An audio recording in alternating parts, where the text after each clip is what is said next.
My name is Camila Reyes. And on the day I was supposed to marry into the kind of wealth my family could only dream of. Ran. Dear viewers, welcome to our channel. Subscribe to receive more stories every day. Not out of fear, not out of shame, but because for the first time in my life I chose myself. It started long before the wedding, of course. Long before the dress fittings, the floral arrangements, the gold-trimmed invitations sent to people I'd never even met. It started the day my father looked me in the eyes and said, "You're the only one who can save us." He didn't mean emotionally. He meant financially. My father, once a respected businessman, had gambled away nearly every asset we owned.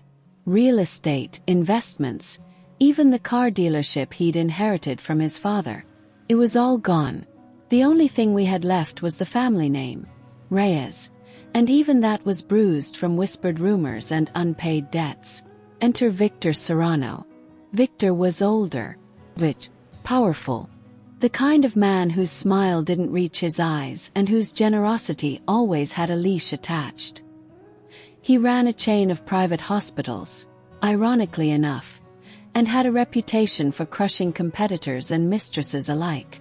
When he showed interest in me, I was flattered at first, then confused, then terrified. I was only 23, fresh out of pre-med. I had dreams of becoming a surgeon, of wearing scrubs and wielding a scalpel, not a diamond ring from a man twice my age. But my father saw it differently. "He's offering you everything, Camila," he told me one night, gripping his whiskey glass like it was the only thing holding him together. "Do you understand? The house, the company. He said he'd absorb the debts if you agree to marry him. And if I say no?" I asked, even though I already knew the answer. "Then we lose everything. And your mother?" "Well, you know her condition. We can't afford her medications without him." I hated that he used her like that. My mother, quiet and fragile since her stroke, hadn't said more than 5 words in the past month. She just sat in her chair by the window, watching the garden like it was the only safe thing left. I felt trapped, caged. And so I agreed. The engagement was fast, 2 months. Everything felt rushed, rehearsed. My dress was custom. The church was historic. The guest list was bloated with men in suits and women with surgically perfect faces. The media even got wind of it. Serrano wedding, power meets elegance. But no one talked about what happened behind closed doors. Victor was possessive, cold. He controlled everything: what I wore, who I spoke to, what I posted online. He even told me to change my major. "Doctors work too much," he said. "I want my wife focused on me." Smiled. He nodded. Waited. Until the night before the wedding. That night, I stood alone in my childhood bedroom, looking at my reflection in the full-length mirror. The dress was laid out. The heels sat waiting. My phone buzzed with congratulations and countdowns. But I felt nothing. I stared into my own eyes and realized I didn't recognize the woman looking back at me. And then my old acceptance letter from Johns Hopkins Medical School fell out of a shoebox. I hadn't seen it in months. I'd hidden it after Victor suggested I turn it down. But there it was again. A ghost of a future I'd once wanted more than anything. And suddenly, it didn't feel like a ghost. Felt like a chance. That night I made a decision. I wasn't going to show up tomorrow. Not to that church, not to that man, not to a life that didn't belong to me. But I needed a plan. So I packed a small bag. Cash, passport, clothes. I left behind the dress, the phone, the jewelry, everything he'd given me. I left a note on the bed, 3 lines. "I'm sorry. Have to go. Please don't look for me." I slipped out the back door at 5:12 a.m. By 6 o'clock, I was on a bus heading to Baltimore. No makeup, no wedding gown, just jeans, sneakers, and a second chance. The hardest part wasn't leaving the wedding. It was disappearing from everything I knew. I changed my number. I moved into a dorm at the edge of campus. I took student jobs cleaning surgical instruments and tutoring biology. I studied harder than I ever had. Because I wasn't just chasing a dream, I was proving a point. Years passed. Slowly, but they passed. Anatomy, rotations, scrubs, cafeteria food, night shift. Every time I saw a patient come back from the brink, every time I helped save a life, I felt more alive than I ever had under Victor's thumb. I didn't hear from my family for a long time. Not until my 3rd year of residency. That's when my father called. Block number, hesitant voice, and a desperate plea. Camila, it's your mother. I almost didn't answer when I saw the unknown number flash on my phone. 3 years had passed. 3 years of silence from my family.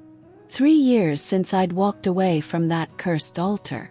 But instinct, or maybe something deeper, made me pick up. Camila. The voice was older, weaker, but unmistakable. My father. I didn't speak at first. I let the silence choke him. Then finally I said, "Is she okay?" He sighed, heavy and broken. "She had another stroke. She's in the ICU. They won't tell me anything unless I have a specialist look at her. And we can't afford it." It took me a moment to realize what he was really saying. He wasn't calling to apologize. He wasn't calling to say he was proud of me or even to ask how I was. He was calling for help. I wanted to hang up. I wanted to throw the phone into the wall and go back to my rounds like nothing happened. But then I remembered my mother. The way she'd brush my hair when I was little. The soft humming of lullabies. The way her eyes followed me silently in the weeks before I left. As if she knew the storm that was coming and was too fragile to stop it. I went. I flew back under a different name. Dr. Camila R. Moreno. The hospital where my mother was admitted was ironically owned by Serrano Health Group. I wore a white coat. Not a ring. I had earned everything that brought me through those doors. When I walked into her room, she was unconscious. Machines beeped steadily. Tubes snaked around her like vines. She looked older than I remembered, smaller, like grief had shrunk her. I reviewed her charts. The attending physicians had missed an underlying clot risk factor. A minor oversight, but enough to worsen everything. I intervened. I made the calls. I ordered the new labs. I spoke to the neurology team myself. Within 48 hours, she was stabilizing. I stayed by her side until she opened her eyes. And when she did, she whispered one word. "Run." I didn't understand at first. But then I turned and saw Victor standing at the doorway. He looked different, thinner, and his once perfect hairline receding. The same cold eyes, though, still scanning me like I was property. "You're back," he said. "You look different." "Better," I replied, standing taller.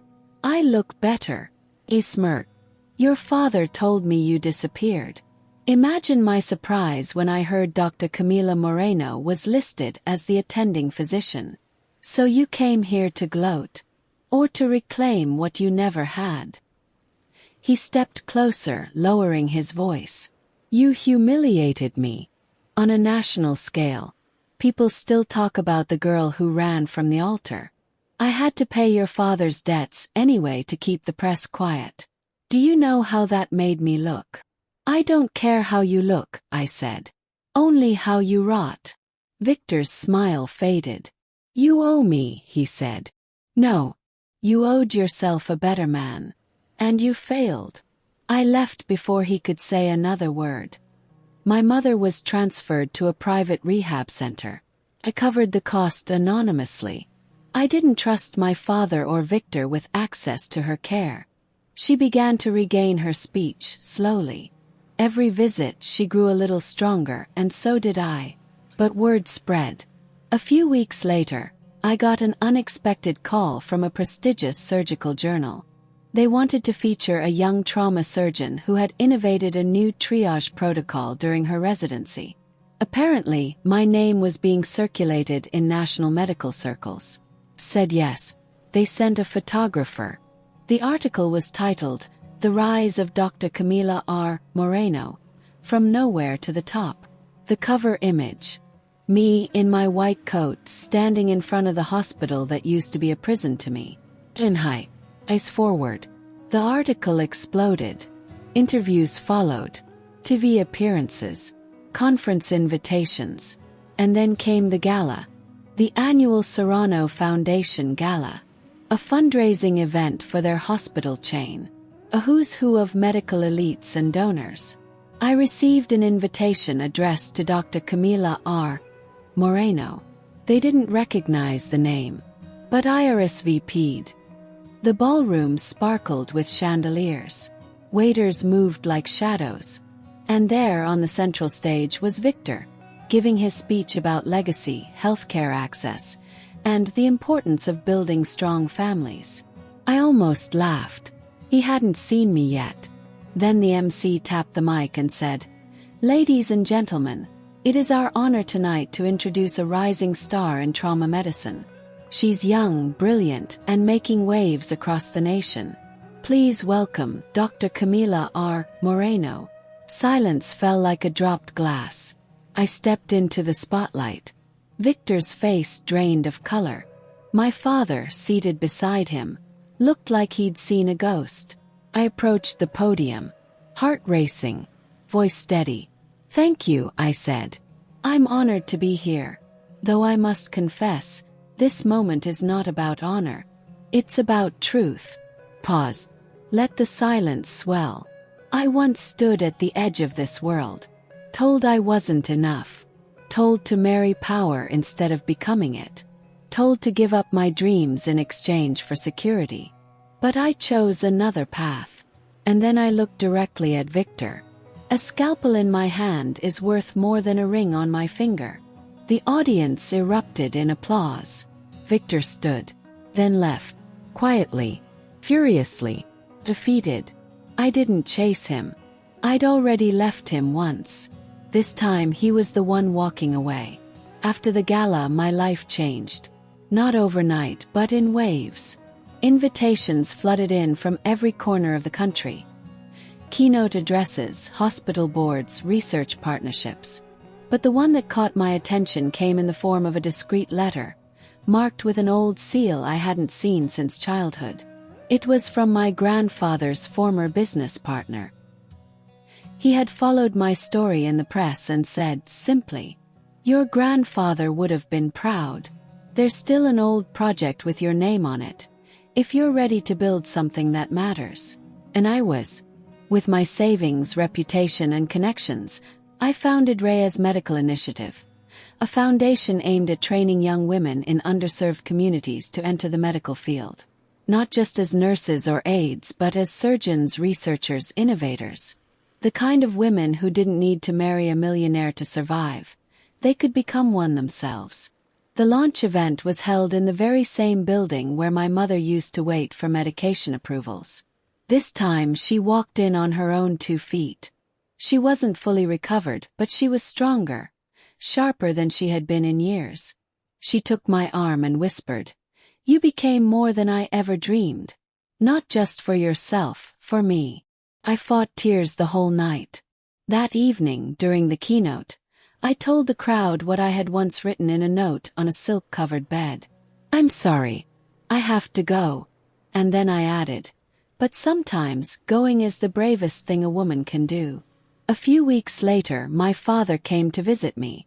He didn't come with an apology, but with a file. It contained the last remains of our family's old business. Bank statements, debts, property deeds worth pennies. He placed them on my desk silent.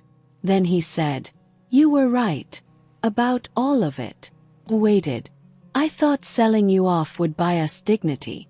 But all it did was show how little of it I had left." It wasn't the apology I wanted. But it was the truth. And for the first time he looked smaller, not just physically but emotionally. Like a man who had finally admitted to himself that he failed the one person who had never failed him. I didn't offer him money. But I offered him a seat in the back row of the next scholarship ceremony, so he could watch other girls his daughter's age rise without being sold. As for Victor, his empire crumbled slowly at first, then in chunks. The media had already begun digging into his past after the gala. The timing of my appearance stirred curiosity. Then came the whistleblower, a former assistant who provided documents showing embezzlement and patient cover-ups in one of his hospitals. He was investigated, eventually indicted, and finally erased from the Serrano Foundation completely. I didn't celebrate. I didn't gloat.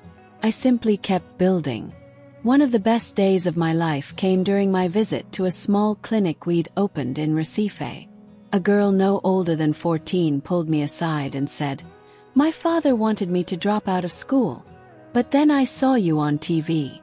She handed me a folded piece of paper. Inside were her grades, and a note. "I want to be a doctor too. Thank you for leaving your wedding." Hugged her. I held her longer than I should have. Because in that moment, I knew something deeper than wealth or revenge had taken root. People say I left a man at the altar and ran. But that's not the story. The real story is that I chose my life, my voice, my path, and now I help others find theirs. So no, I didn't marry into money. Became something better. Became unstoppable. Dear viewers, thank you for watching. If you like this story, please subscribe to our channel to receive more stories every day. Share with us what you think of this story and tell us where you're watching from.